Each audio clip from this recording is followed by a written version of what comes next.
Hello and welcome back to the Back 9 first round feature card coverage from the Delaware Disc Golf Challenge presented by Innova. This is the second to last National Tour stop here. And we've got Gregg Barsby, Paul Ulibarri, Ricky Wysocki, and the former champion, Andrew Fish. Ricky Wysocki also being a former champion. Oh, really? Yep. Okay, so we got a couple former champions, and I know you've been in the mix in this tournament in the past. Yeah, this is one of my favorite places to play, really on the planet. Yeah, it's an incredible woods course. As you can see, we're dealing with some woods, folks. Hole 10 is a par 5. Big hyzer flip up or a sidearm turnover off the tee is going to get you somewhere in the middle. From there, you've got anywhere, depending on how much you bite off the tee, 300 to 400 left straight shot through the woods. This is an eagleable par 5. Oh, absolutely. You can definitely get this in 2 shots. It's all about being in the fairway. And this weekend, honestly, it's going to be one of the biggest challenges is going to be footing because of a big rainstorm that hit a few days ago. And so you can see, like, it's pretty muddy. And so slipping in your footing, you're just kind of tentative everywhere. Yeah, the outskirts of Hurricane Florence are felt up here in the East Coast here on the Atlantic coast. And Gregg is just up in the fairway, just a little bit off to the left side, but he should be fine. Yeah, he definitely took off a lot of fairway there, so he's going to be happy with that. I'm going with a similar line as him. And it needs to land flat, and it looks like it is landing really nice. Just a little bit past Gregg. Those are great shots and some interested spectators there. Yeah. What did he throw? I've never seen a backhand fly like that. We were not suggesting that people from Delaware speak like that, but these people probably aren't from Delaware. No. Vacation to see us play. That's right. Ricky going with this, another sidearm. Yep. Pretty generous kick, though, I think. Catching an early tree, leaving him well out of position for the eagle. This is the second easiest hole in the course. This is one that players are really trying to give themselves an eagle look. Oh, no, get left. Hard left. Hard left. Oh, get the puppy. Safety first, everybody. No animals were harmed in the broadcast here. Oh, man, look at this line. What work from that guy to save that? He had an eye on it, you know? Yeah. That guy, he played baseball before. Yeah, he had the presence of mind to think of the dog first. That's just fantastic. And speaking of fantastic, look at that roller effort there from Gregg. This is funny. I threw a pretty good shot. Somebody told me behind me, "Oh, get there." And I'm like, this guy's never seen me play. Get to my max 300-foot flex. Yeah, thanks, bud. Thanks for the confidence. It was funny to me. And Ricky saving his birdie, which is a weird thing to say, but that's kind of how it feels in this hole sometimes. Yeah, 5 feels like bogey, but 4 does feel like birdie. Yeah, it's like there's really no way to get a par here. Unless maybe you're really pinched off the tee and you have to work hard for that 5. 5 doesn't feel like that great of a score here.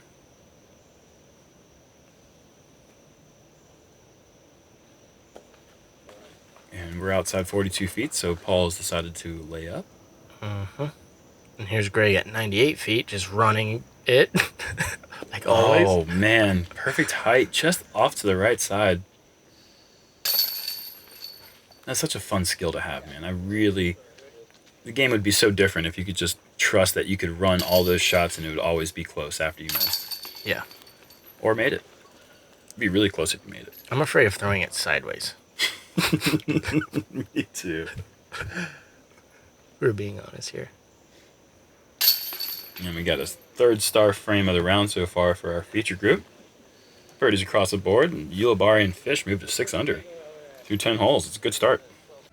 Yeah, absolutely. Anything, if you can beat 5 under on this course, you're going to be happy at the end of the round. So we're on pace to have really, really good rounds. Hole 11 is one of the tighter holes on the course here. You have to decide right off the tee if you're going to try to go for a flex sidearm line to the back door or the backhand flip-up line, which we're going to see all 4 of these players throw here on this card. Just try to keep something in the middle. And from there, we're actually going past this short pin once again. This is the ladies or the women's basket here. We're going back here in the woods about another 80 feet or so. Right about where you see that rock is where the pin's going to be for these guys. Yeah, the tee shot's crucial here because, you know, you got about 80 feet before you're taking on that big tree and the other big tree. And if you don't beat those, you're going to be scrambling for par. And scrambling is what we're going to have to see here from Fish. And note, this tee pad is really, really slippery. Yeah, and Gregg is showing that off right there with a little bit of slip and a late release. Fortunately, kicks back to the middle. Looks like you're teeing off a bit further back to avoid that slick spot. And getting a nice reward for the great rip there. That's going to be up to the left side, but beautiful shot. Yeah, like I said, I was just happy to hit the initial gap there. And Ricky as well is taking a bit of space back off the tee, but does not help him. Early tree kick off to the left, and he's going to be scrambling as well.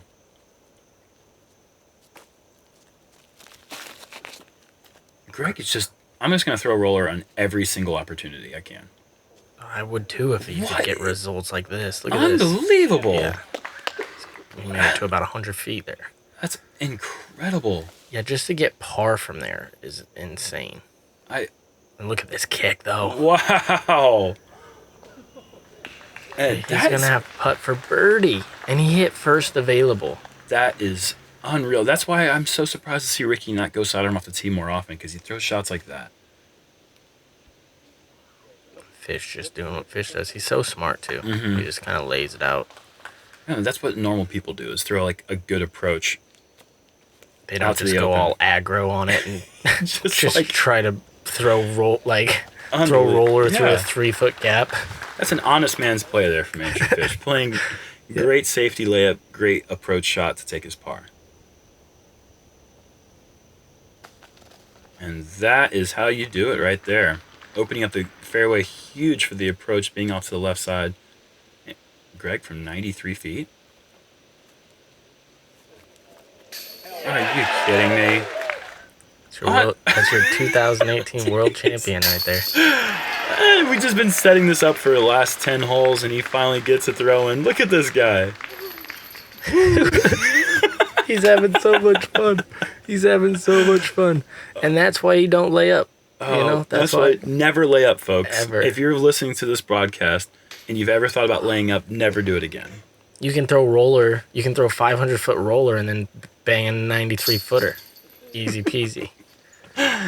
And Ricky just off the cage low. That would have been something else to see those two birdies collected after those tee shots. Paul playing, of course, a little bit different. Easy birdie. Yeah. He goes, see, no claps for you after that. Well, you don't have the Barsbarians with you, man. I'm sorry. What do you want, the Ulibarrians? That doesn't make any sense. I asked him at Worlds. I said, can I borrow a couple of your fans? Yeah. Hole 12 is a par 4, 520 feet. Very tight, very specific shot you have to throw here. Maybe a mid-range or a stable fairway driver, maybe even an overstable driver to try to rip down the woods and try to get past this corner. Best shots you're going to see are going to land right about here. From there, you have about 200 feet to a downhill sloping tee or a green area with, I hate to call it green because all it is just rock, so it's like a brown. Yeah, it's like a granite. It's like a gray area. It's a gray. Ooh, yeah, gray area.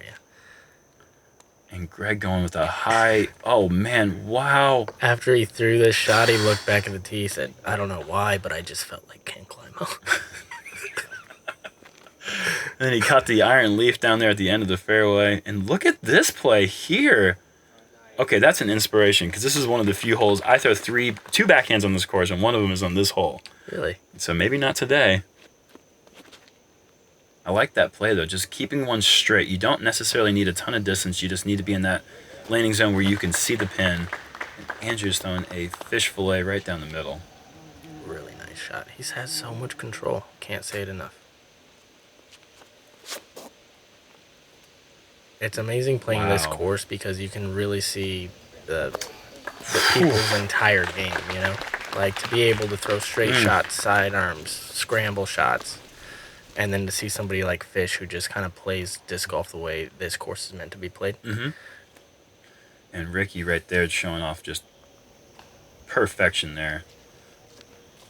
And catching an early tree there, that's going to be a bummer. Yeah, it wasn't great. No, wasn't great. I was mad, in fact. I understand.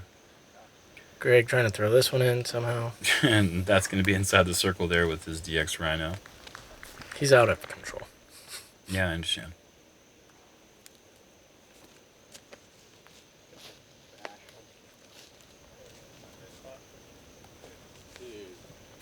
And he's not going to like that. No. He has a lot of touch with the backhand there, and I was expecting him to get a little closer, but we all make mistakes, especially on a course like this. See Ricky kind of pull it. This green is not as accessible as it looks on camera. It doesn't look accessible. It's so difficult to get there. You're really kind of hoping to play into these rocks and just scoot over them, and that's really the best way to stay close to the green. If you fly over these rocks, most likely you're going to be all the way at the bottom of the hill. And Ricky from 33 feet. And you can see that tree just absolutely squared up the basket for him. So he was like switching feet. He didn't know exactly what side to go on. Yeah. And Gregg on fire now, picking up some birdies. That's 3 in a row. Gobble, gobble. Barsby at 6 under par now. And this is the stay at 7. Count that.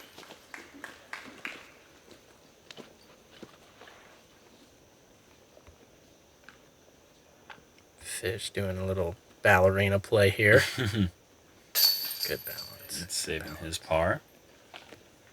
We're seeing some good scores here from our featured group.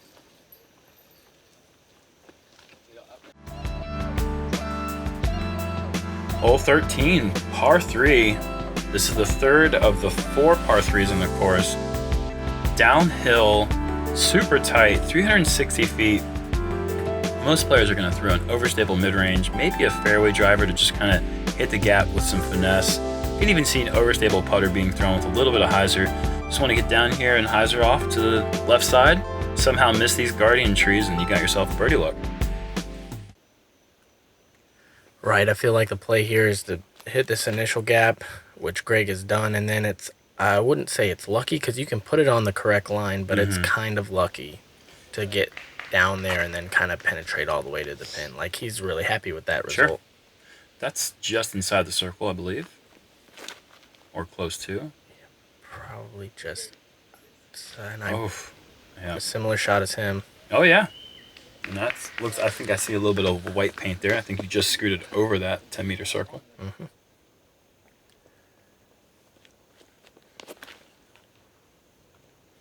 And this is probably looks so wide open to fish for some reason. And Yeah. there was a really great shot there with a good kick. It'll be inside the circle.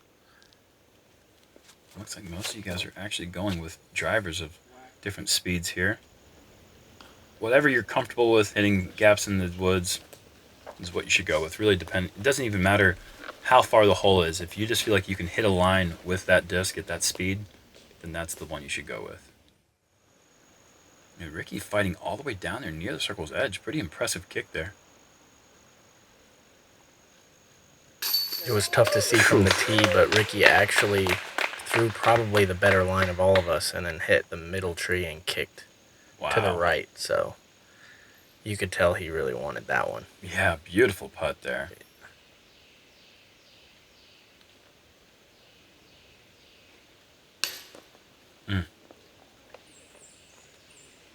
Unable to keep the train a-rolling there for Gregg. I'm just outside. Hey, It's a little Michael Jackson impersonation. I can't believe they got me kicking the bush. No, I can't believe you did it.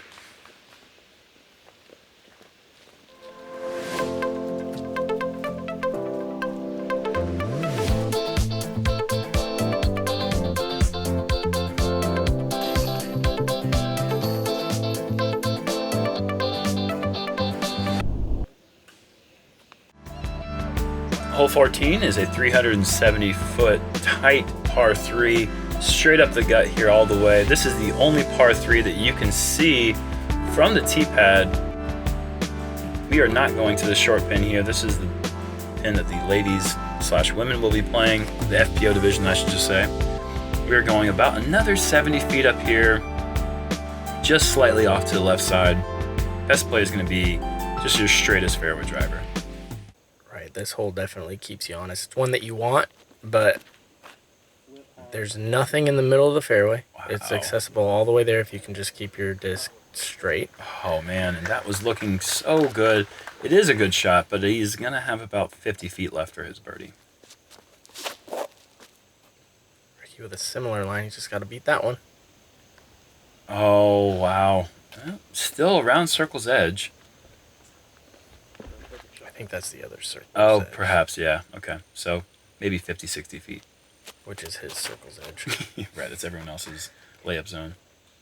And then left Oof. is danger. Strange Wow. danger over there.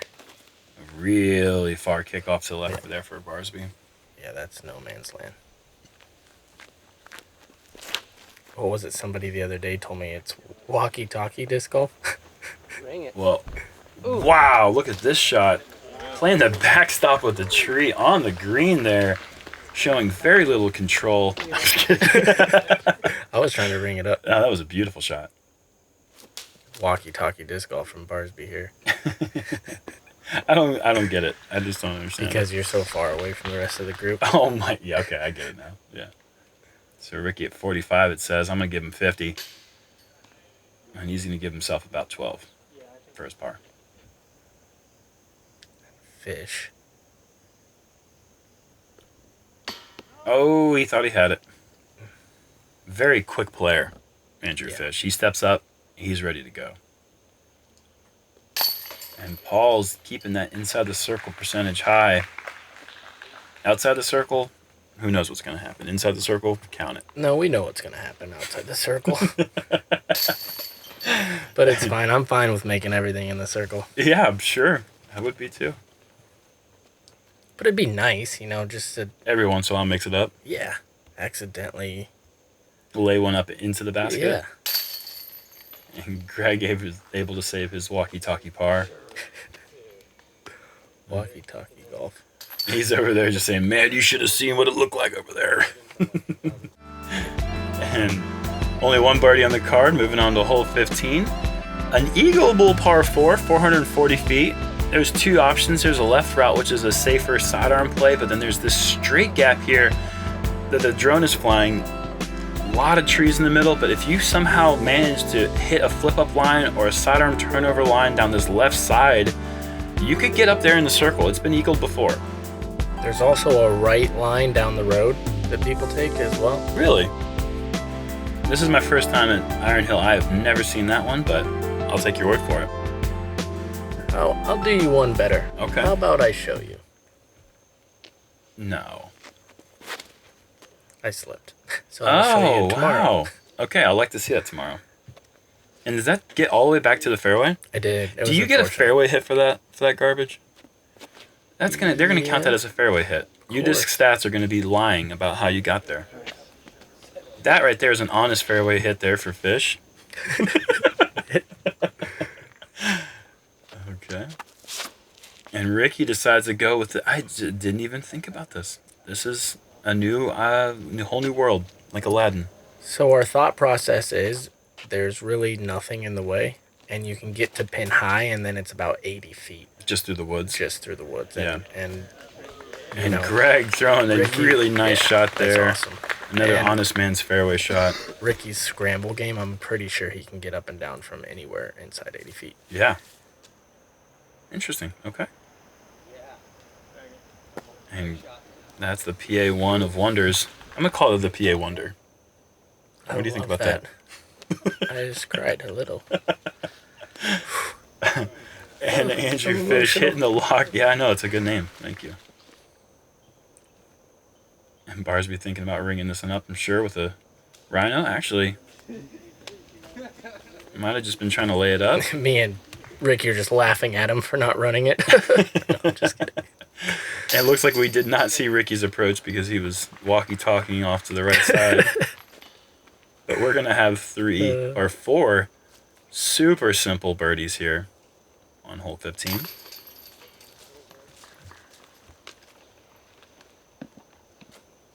And this is the easiest hole in the course, averaging 3.38. Definitely one that you want to get as Andrews decides, I don't want to tap it in the front side. We're going to go to the back side of the basket. He's crazy. He is crazy. And now we're moving on to basically Iron Hill's version of Amen Corner. We've got 3 incredibly challenging finishing holes here. Hole 16 is a 610-foot par 4, very specific landing zone. You want to get up here and finish as far right as you can to open up this second shot, which is a tight tunnel through this gap here. We're going about 100 feet past this short pin off to the right side, up onto this rocky, mounded green area that you see up and to the left. This is pure treachery if you go left or right.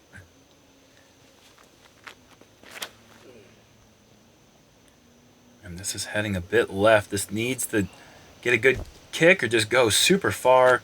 And the distance is great, but the accuracy is going to make it very difficult to access the green in the second shot. And this is what you'd like to see. Perfect. Mm-hmm.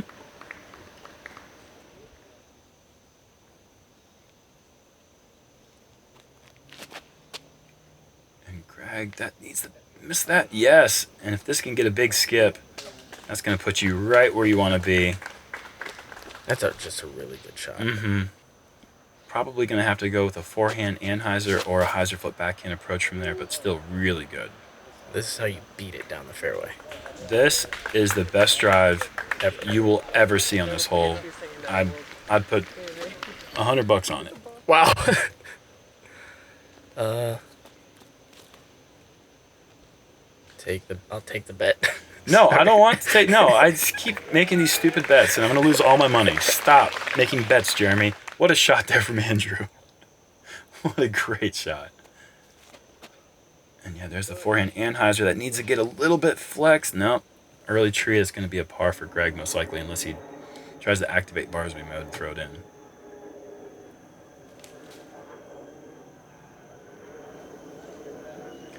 Look at this approach. Oh, okay. That was my caddy. Oh, okay. He was getting frustrated that nobody clapped for my good shots. So That is really funny. yeah, so he just blew man. up. And the shot that I threw, it deserved a little bit of applause for sure. Yeah, that's I love it. This is ridiculous. Look at this tee shot. Oh my goodness. I'm wondering if Jimmy McIlvaine right there in the background is sitting there thinking, like, what are these people doing to this course right now? Put it in. Are you kidding me? Oh, it's going to have to be Gregg Barsby for the moment, but he's trying his best to make it Gregg Birdiesby.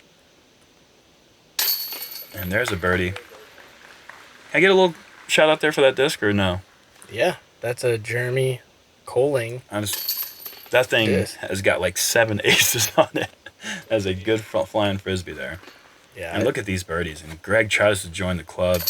Gonna have to settle for a par, but man, 3 birdies looking super easy on one of the harder holes on the entire course. Speaking of tough holes, wow, hole 17, 860 feet, plays like 1,245,000 feet, just uphill the whole way. And the thing about this hole is it actually is a lot easier than it has been in the past. Some trees have been cut down the middle of the fairway, but man, you can just see we are dealing with long, tight, uphill trees left, right, center. They're everywhere. And then once you get past all those, if you do throw 2 incredible shots, your approach is up to a mounded green with trees in the way left and right side. It's just hard from tee to green. I think if I could take a couple trees out from the green, this would go into my 18. Yeah. My all-time 18. The Dream 18, yeah. Yep. It's a phenomenal hole. Especially because it's so hard and there's no OB. It's so hard to have a hole that can produce big numbers and no OB. Yeah, this hole is the hardest hole in the course, averaging 5.3. Typically, you're not seeing a hole average 0.3 or more above par unless there's OB. No OB on this hole, just trees. I definitely threw it OB. Wow, there's the world champ love that you get. From now on, the rest of your career, Gregg Barsby, get used to those once around. Me and Macbeth laugh when we play together because I'll get like a halfway good kick and he'll be like, "That's from your AM World title, man." And he'll get 4 good. I start counting them up. I'm like, "There's 1." Oh, man. And off to the right side, Andrews kicked left.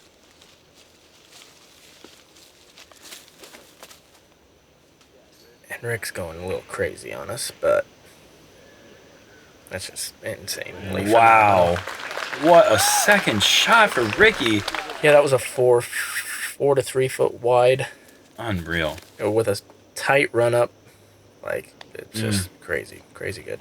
And Barsby's going to finish way left in the woods. It looked like he slipped a little bit.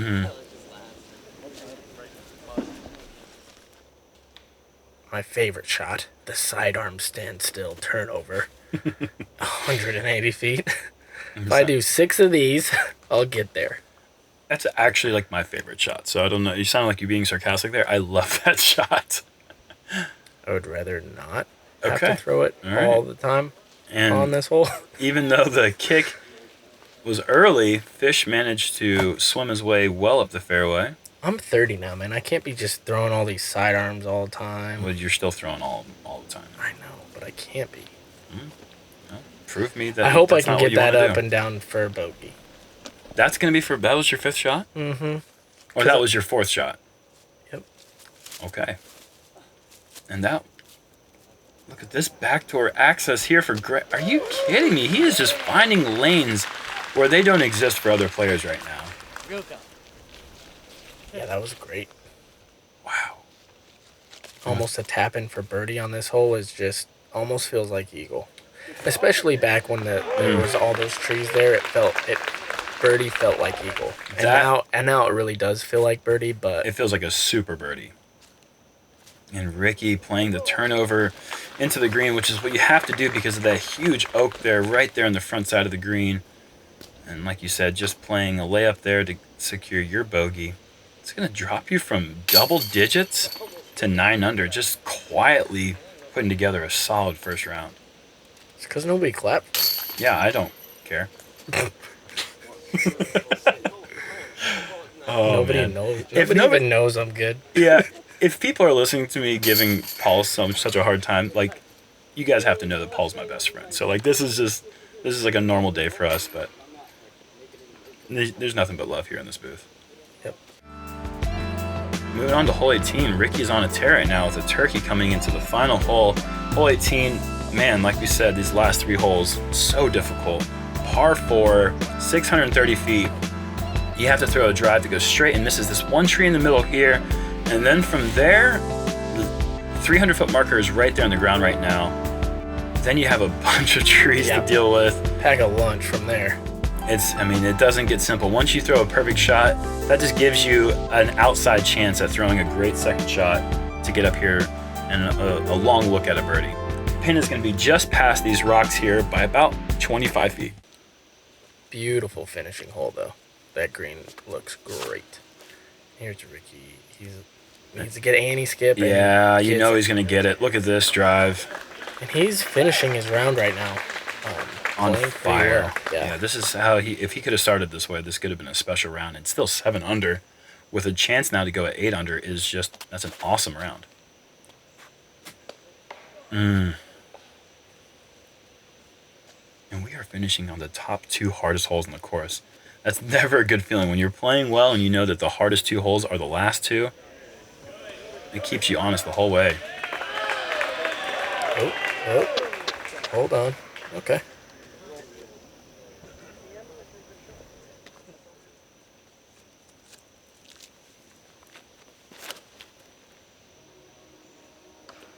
And a little tree plinko. Really good kick.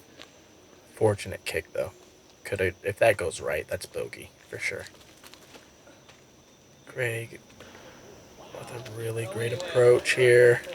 Needs to stop, though. That's like his 6th That's pretty roller of good. the round. Yeah, He's that's been pretty throwing good. rollers all through these woods like crazy. I'm going to use my get out of jail free card here. Do not pack scout. Do not collect $200. Wow. Okay, you can collect $200. Look at this shot. Good pass to go for sure. Yeah, definitely pass go. That's going to set you up for a really easy up and down for your par.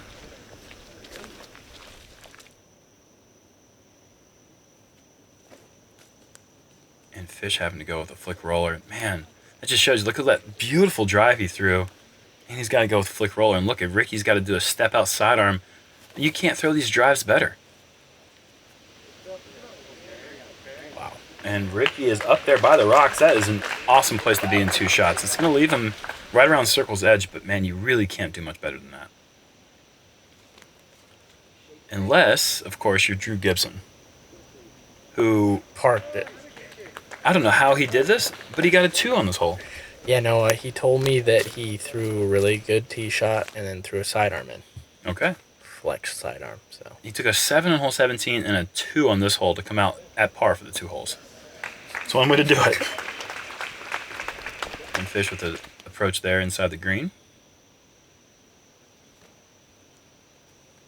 The PA Wonder. The PA Wonder rolling up. Look at that, doing wondrous things. Making that par save a lot easier there with that extra 5-foot roll. And this is Ricky to finish 4 birdies in a row and get to 8 under. You know it.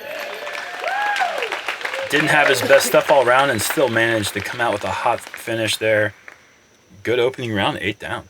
I'm not sure, but I think he may have finished 7 under.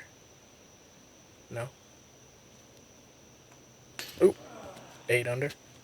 8 under. He's an animal. Nice from Fish. And 9 under round for Fish.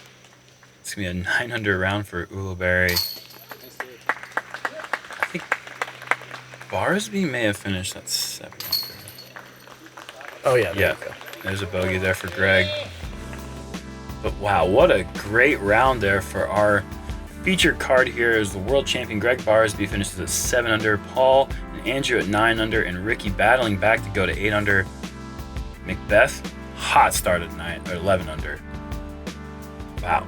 We got some tight scores here in the woods here in Delaware. Be sure to check in for the last 2 rounds of the National Tour here in Delaware.